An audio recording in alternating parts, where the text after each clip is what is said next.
নমস্কার বন্ধুরা, জেসিস kitchen and বেকিংয়ে আমার সকল দর্শক বন্ধুদের স্বাগত জানাই। আমার আজকের রেসিপি ক্যাপসিকাম আর কাঁচা লঙ্কা বাটা দিয়ে চিকেন। আপনারা তো চিকেন অনেকেই করে থাকেন, একবার আশা করি এইভাবে করলে আপনাদের সকলেরই ভালো লাগবে। এটা রুটি, পরোটা, নান সবের সঙ্গেই খুব ভালো লাগে। তাই অনুরোধ করব যে ভিডিওটা স্কিপ না করে পুরোটা দেখার জন্য। আর যদি ভালো লাগে তাহলে একটা লাইক দিয়ে আমার রেসিপিটাকে শেয়ার করার জন্য। আর যদি আমার চ্যানেলে নতুন বন্ধু হয়ে থাকেন তাহলে আমার চ্যানেলটি সাবস্ক্রাইব করার জন্য অনুরোধ রইল। তাহলে আসুন দেখে নেওয়া যাক রেসিপিটা আমি কিভাবে করেছি। এই চিকেনের রেসিপিটা করবার জন্য আমি এখানে 500 গ্রাম চিকেন নিয়েছি। এটাকে ভালো করে ধুয়ে পরিষ্কার করে নিয়েছি। এবার এর মধ্যে দিয়ে দেব হাফ চামচ হলুদ গুঁড়ো, হাফ চামচ নুন আর 1 চামচ সর্ষের তেল। এবার সমস্তগুলোকে ভালো করে মিশিয়ে দেব। জাস্ট এই 3টে উপকরণ দিয়েই এই চিকেনটাকে ম্যারিনেশন করে রাখলেই হবে। এইভাবে রেখে দেবো আধ ঘন্টা থেকে 1 ঘন্টা। আপনাদের হাতে যদি সময় থাকে আরও বেশিক্ষণ রাখতে পারেন। যেহেতু আজকে আমার রেসিপি ক্যাপসিকাম লঙ্কা চিকেন, সেই জন্য আমি এখানে নিয়েছি 2টো বড় বড় ক্যাপসিকাম আর 5-6টা কাঁচা লঙ্কা। এই দুটোকে আমি টুকরো টুকরো করে কেটে বেটে নেব। আর এর সঙ্গে বাটবো 2টো পেঁয়াজ, 6-7 টুকরো রসুন আর 1 ইঞ্চি আদা। এগুলোকে আমি কেটে নিয়ে বেটে নেব। একসঙ্গে সমস্তগুলোকে বেটে নেব। আমি কড়াইয়ে দিয়ে দিচ্ছি 2 চামচ সর্ষের তেল। ম্যারিনেশনের সময় 1 চামচ দিয়েছিলাম, এখানে দিলাম আরো 2 চামচ। তেলটা গরম হয়ে গেছে। গ্যাসের ফ্লেমটা লোয়ে করে, যেহেতু নামটাই হচ্ছে ক্যাপসিকাম লঙ্কা চিকেন, সেই জন্য আমি এখানে ফোড়নেই দিয়ে দেব 5-6টা লঙ্কা একটু চিড়ে নিয়েছি। আর দিচ্ছি 1 চামচ গোলমরিচ।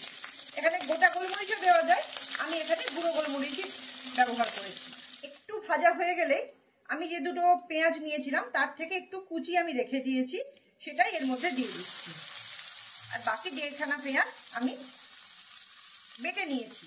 এবার পেঁয়াজ কুচিটাকে 2 মিনিট মতো ভেজে নিতে হবে। পেঁয়াজ কাঁচা লঙ্কাটা ভাজা হয়ে গেছে। এবার এর মধ্যে দিয়ে দেবো যেগুলো আমি বেটে রেখেছিলাম, ক্যাপসিকাম, কাঁচা লঙ্কা, পেঁয়াজ, রসুন, আদা, সেই সমস্তটা এর মধ্যে দিয়ে দেবো। এবার সমস্ত বাটা মশলা দেওয়ার পর আমি এটাকে 2 থেকে 3 মিনিট মিডিয়াম ফ্লেমে রেখে কষে নেব। 2 থেকে 3 মিনিট ভালো করে কষানো হয়ে গেছে বাটা মশলাগুলো। এবার এই মধ্যে আমি দিয়ে দেবো 2 চামচ টক দই।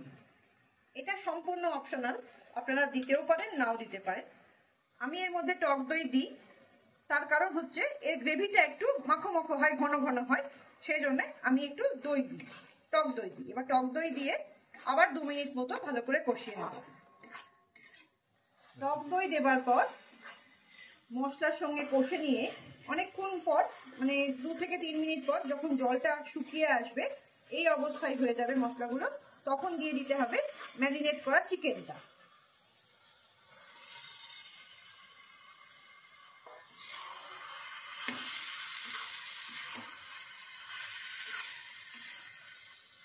এবার চিকেনের সঙ্গে যে ক্যাপসিকাম, পেঁয়াজ, দই সব মিশিয়ে নিয়েছিলাম, কষে নিয়েছিলাম, সেটাকে এবার চিকেনের সঙ্গে আবার ভালো করে কষিয়ে নিতে হবে মিনিট 5 ধরে।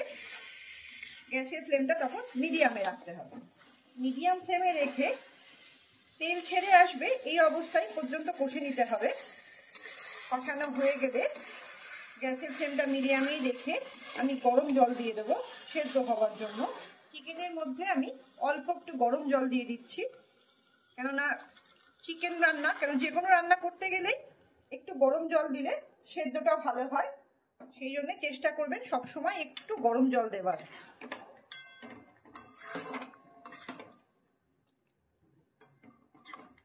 চিকেনগুলো ডুবে আছে, এই পর্যায়ে শুধু আমি জল দিলাম। এর মধ্যে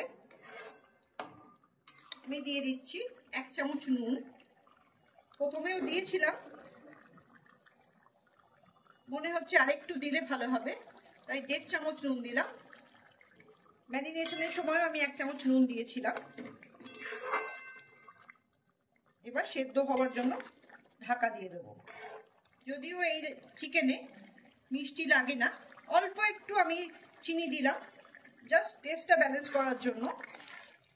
এবার গ্যাসের ফ্লেমটা মিডিয়ামে রেখে ঢাকা দিয়ে দেবো 4 থেকে 5 মিনিটের জন্য সেদ্ধ হওয়ার জন্য।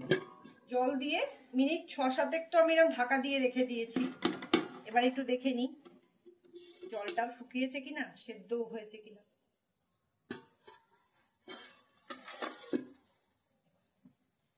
দেখুন জলটা একদম শুকিয়ে গিয়ে বন্ধুরা একদম মাখো মাখো একটা রেসিপি চলে এসছে। এবার সেদ্ধ হয়েছে কিনা সেটা একটু দেখে নিন। হ্যাঁ, সেদ্ধ হয়ে গেছে। এটা কিন্তু একটু মাখো মাখোই হবে। এইবার রেডি হয়ে গেল ক্যাপসিকাম লঙ্কা চিকেন। গ্যাসের ফ্লেমটা বন্ধ করে আমি এর ওপরে দিয়ে দেব। এবার ওপর থেকে দিয়ে দেব একটু গরম মশলার গুঁড়ো, আর দেব হাফ চামচ বাটার বা ঘি, যে কোনো একটা। আমি এখানে বাটার দিলাম। রেডি হয়ে গেল ক্যাপসিকাম লঙ্কা চিকেন। বাটারটা দেওয়ার পর আমি কিন্তু এটা আর মেশাচ্ছি না, এটা অটোমেটিকই গলে যাবে, কেননা চিকেনটা তো গরম। এবার সম্পূর্ণভাবে তাহলে রেডি হয়ে গেল। তাহলে বন্ধুরা আবার দেখা হবে অন্য কোনো রেসিপি নিয়ে আপনাদের সামনে। ভালো থাকবেন, সুস্থ থাকবেন, আনন্দে থাকবেন। ধন্যবাদ।